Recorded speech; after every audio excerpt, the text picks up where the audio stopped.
So I think there's a pressing need to get people back onto public transport, and to do that we need to make sure that public transport is as compelling as possible, and it's really standing up as a value proposition against private mobility. So to do that we need to provide services that take people where they want to go, when they want to go there. And so on-demand bus services, for example, like Via Powers, can help do exactly that. And what we're seeing is really nice modal shift in our services. So in user surveys, for example, we have a service called Flexi in Wales, which is an on-demand bus service in partnership with Transport for Wales. And in surveys, riders have said in that service that actually 9% of riders of that service had never used a bus before. They weren't previous public transport users. 73% of car-using Flexi users now say they use their car less as a result of that service. So we need to create solutions to get people onto public transport, and our services can help do that.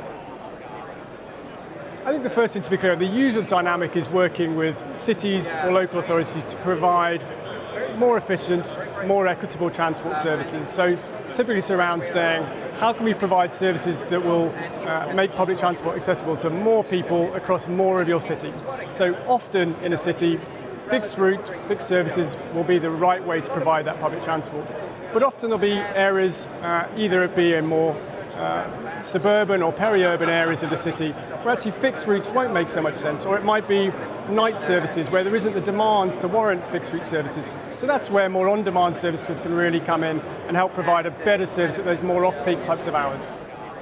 Our business is accelerating really, really strongly in Europe. I think we've got some really big projects that, for example, we're working on at the moment, like we provide a Berlin-wide paratransit service called Berlmobile.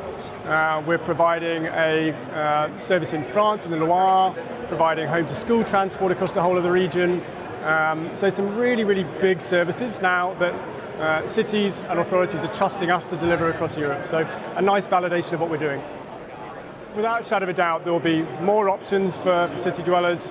There will be more integration between those options, and hopefully between all of those things coming together in a more digitally connected way.